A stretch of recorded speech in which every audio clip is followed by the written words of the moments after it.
sistema universal y los sistemas regionales son dos sistemas completamente distintos.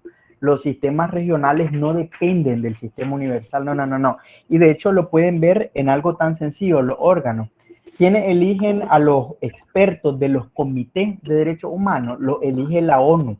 Entonces, si los sistemas regionales fueran parte del sistema universal, entonces los sistemas regionales dependerían de la ONU y no es así. Es decir, los sistemas regionales dependen de los órganos regionales, por ejemplo, de los foros políticos regionales. El sistema interamericano depende de la OEA. No tiene nada que ver ni con el sistema universal ni con la ONU. Ni tiene nada que ver, es decir, dialogan, por supuesto, cuando la Corte Interamericana dicta una sentencia, la Corte Interamericana trae a su sentencia información producida por comité y por órganos del sistema universal y dice, y el comité tal dijo esto, y el tratado tal, el convenio tal dice esto, entonces los sistemas dialogan entre sí, pero son dos sistemas distintos. Es más, cuando hablamos de los sistemas regionales, se abre un abanico porque ahí también son tres distintos. Porque en el caso del sistema interamericano, por ejemplo, ¿quién elige a los jueces de la Corte Interamericana? Lo elige la OEA. ¿Quién elige a los jueces del sistema africano? ¿Lo elige la ONU? No. ¿Lo elige la OEA? Tampoco. Son sistemas completamente diferentes. Entonces, uno depende del sistema universal, depende y sus comités dependen de la ONU, es decir, los tratados del sistema universal que acabo de decir se crean en el foro ONU.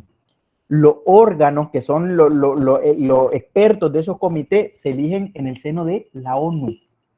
Ahora, vámonos a los sistemas regionales. Son tres diferentes. En el sistema interamericano, los tratados que yo voy a invocar violados en el sistema interamericano, ¿los crea la ONU? No, son tratados que los crea la OEA.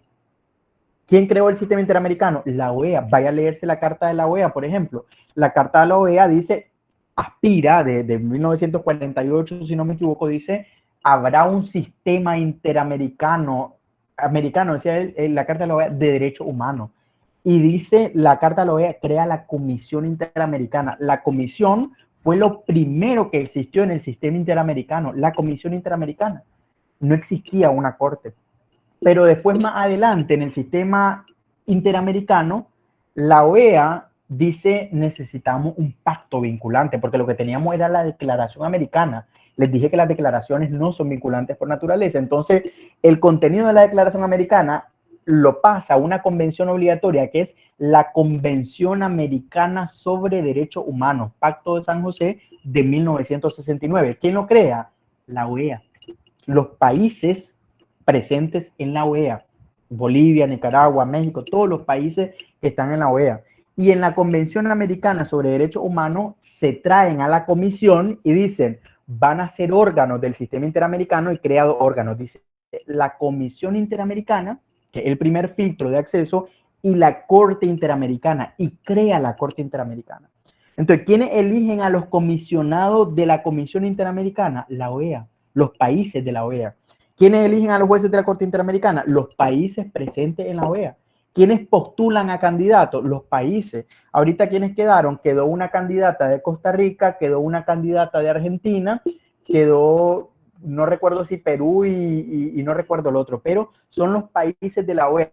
Entonces son dos sistemas completamente diferentes, son divorciados. Entonces, ¿usted en algún momento entendió que el sistema regional era como dependiente del sistema universal? Borre esa información porque son completamente diferentes. El sistema universal responde al foro político ONU, claro, un sistema independiente, no depende de la ONU, pero deriva de él, y el sistema regional deriva de la OEA y de toda su construcción, pero también es un sistema autónomo. Entonces, el sistema interamericano se relaciona con el sistema universal, por supuesto que se relaciona, pero además entra en diálogo con el sistema europeo y con el sistema africano. Entran en diálogo. La jurisprudencia de la Corte Interamericana está invocando jurisprudencia del Tribunal Europeo. No recuerdo yo que haya invocado jurisprudencia de la Corte Africana de Derecho de los Pueblos, pero dialogan, es decir, recaba información de lo que han dicho ellos y cómo han resuelto en casos similares, pero también son sistemas independientes.